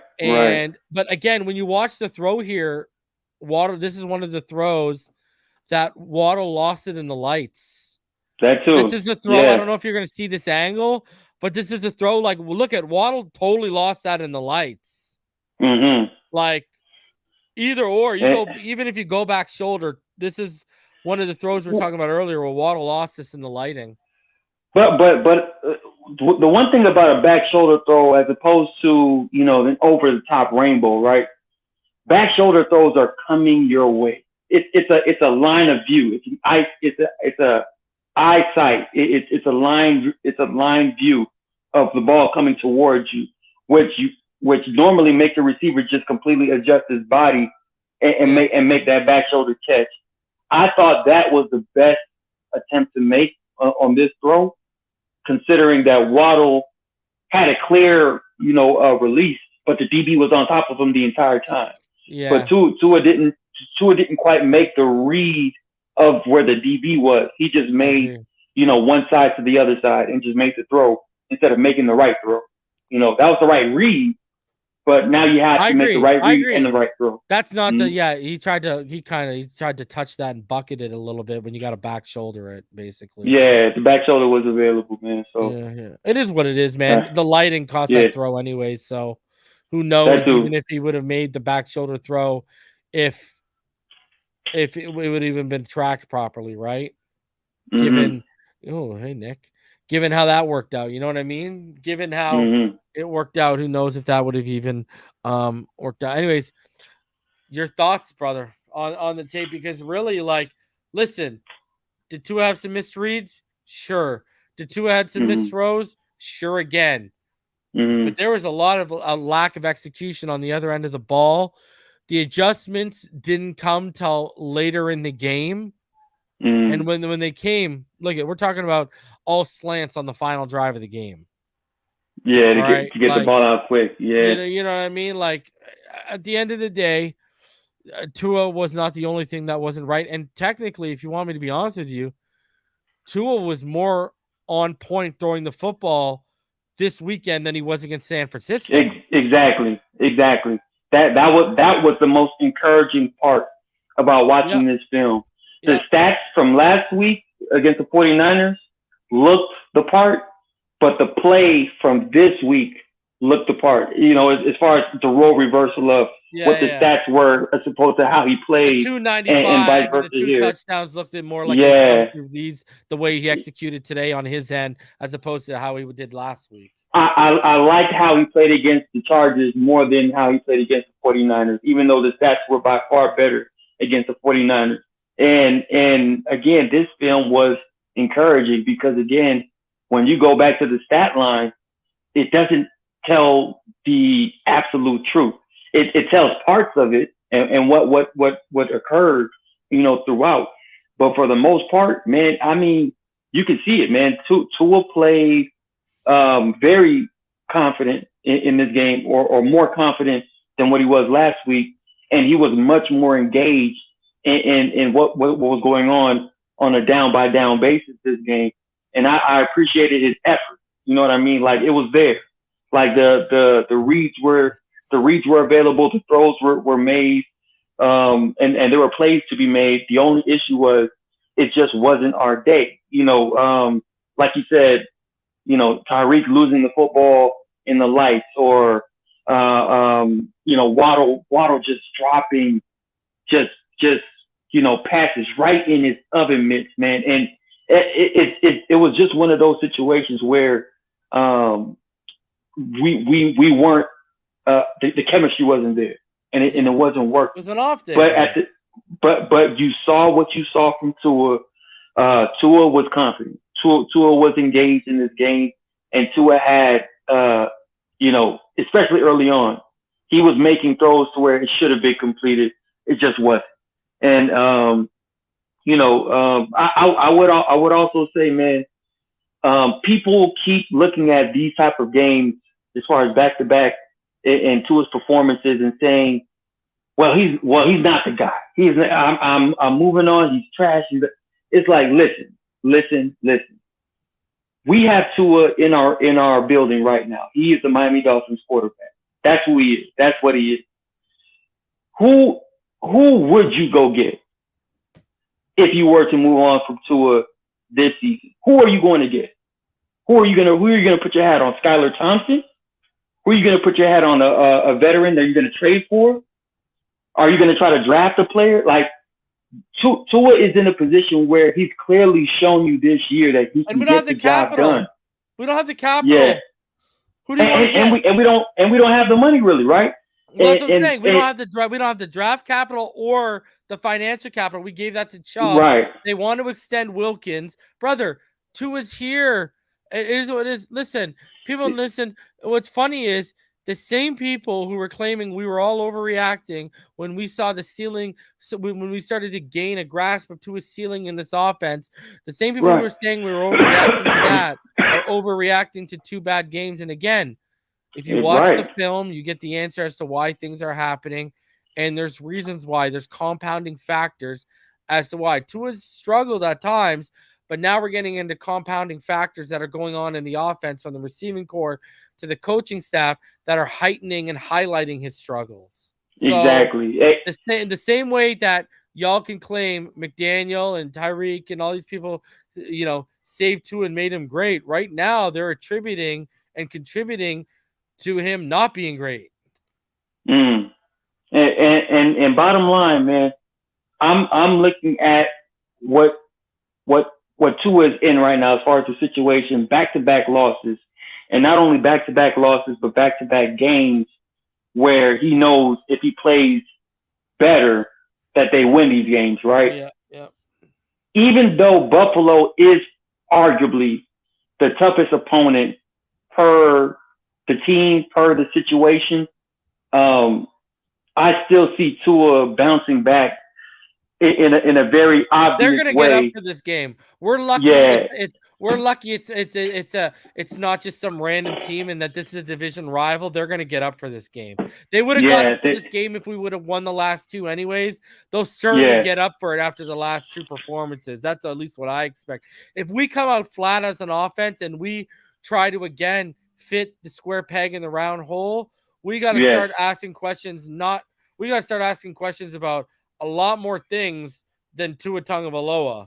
And it starts with Coach McDaniel, because right now you could sit here and say whatever you want about Tua getting outplayed or whatever, but we're getting out coached, and it's showing because I mean all the Chargers did was offensively and defensively they copied the 49ers game plan. 35 of his 51 throws were in front of 10 yards for Herbert. And he's more gifted, and he's more gifted, and he offers more as a passer than Purdy. So that's why he was able to make. But look at even the throws he had to make to Keelan Allen, some of those guys, they were wide open along the sideline.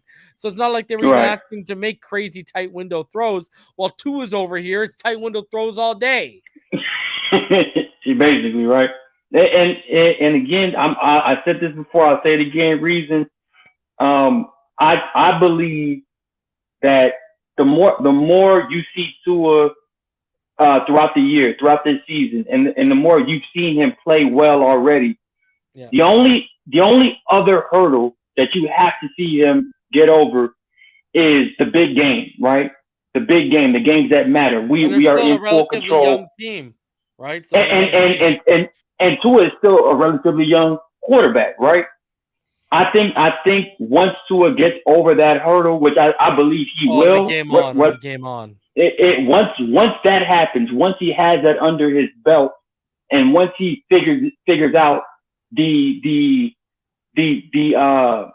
temperature, right? Because again, pressure games and games where it actually matters, it's a different atmosphere, and you have to adapt to that atmosphere no matter who you are. So once Tua figures out that formula to adapt to that atmosphere, and he shows up. Well, you better adapt. You're gonna have a chance to adapt in 4 to 7 inches of snow. All right. they got. I gotta get out of here though. Listen, I'll be back tomorrow night with Richmond Webb, Mr. Ballgame, 8:30 p.m. Eastern. The finish line. We'll be getting into a little bit of Chargers Dolphins talk, but we'll be getting into Buffalo week. We got to turn our attention, man. We got to start focusing on what's ahead of us. So we're going to start focusing on the Buffalo Bills because it's time, man. Because listen, we go win this weekend, all of y'all going to have short-term amnesia. That's why all of y'all wanting to call us frauds, I can't jump on board, because if we go and win in a snowy Buffalo, that's the last thing y'all be calling us. So anyways, fins up. I will see all y'all tomorrow, 8:30. Me, Richmond Webb, and Mr. Ballgame, as usual. Martin, appreciate you. Always a good time. And appreciate you, man. Brother, the film don't lie. All 22 or nothing. See y'all next time.